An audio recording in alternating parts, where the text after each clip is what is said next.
East সাসেক্সের piece haven মসজিদে গত ৪ অক্টোবর আগুন লাগানোর হামলার পরও থেমে নেই মুসলিম কমিউনিটি। ভয়াবহ সেই ঘটনার কয়েক সপ্তাহ পরেই তারা আয়োজন করেছে ওপেন ডে। সবাইকে আমন্ত্রণও দিয়েছে। লক্ষ্য একটাই, ঘৃণার জবাব দিতে হবে ভালোবাসা আর ঐক্যের মাধ্যমে। দেশজুড়ে যেখানে মুসলিমদের বিরুদ্ধে ধর্মীয় বিদ্বেষ বাড়ছে, সেখানে এই মসজিদের সিদ্ধান্ত আরও শক্ত বার্তা দিচ্ছে। সাম্প্রতিক তথ্য বলছে, যুক্তরাজ্যে ধর্মীয় ঘৃণার মামলার প্রায় অর্ধেকই মুসলিমদের লক্ষ্য করে। শুধু গত কয়েক মাসেই অন্তত ২৭টি মসজিদে হামলার ঘটনা রেকর্ড হয়েছে।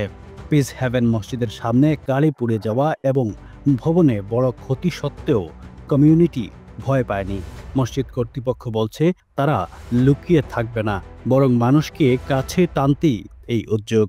স্থানীয় কাউন্সিল, রাজনৈতিক থেকে শুরু করে সাধারণ মানুষ সবাই এই দৃঢ়তার প্রশংসা করেছে। মসজিদের বার্তা খুবই পরিষ্কার, খারাপের মধ্যেও ভালো পথ আছে, আর ঘৃণা কখনো ভালোবাসাকে হারাতে পারে না। Running a restaurant? Your food deserves the spotlight. Currywalla Media. Let's make your food famous.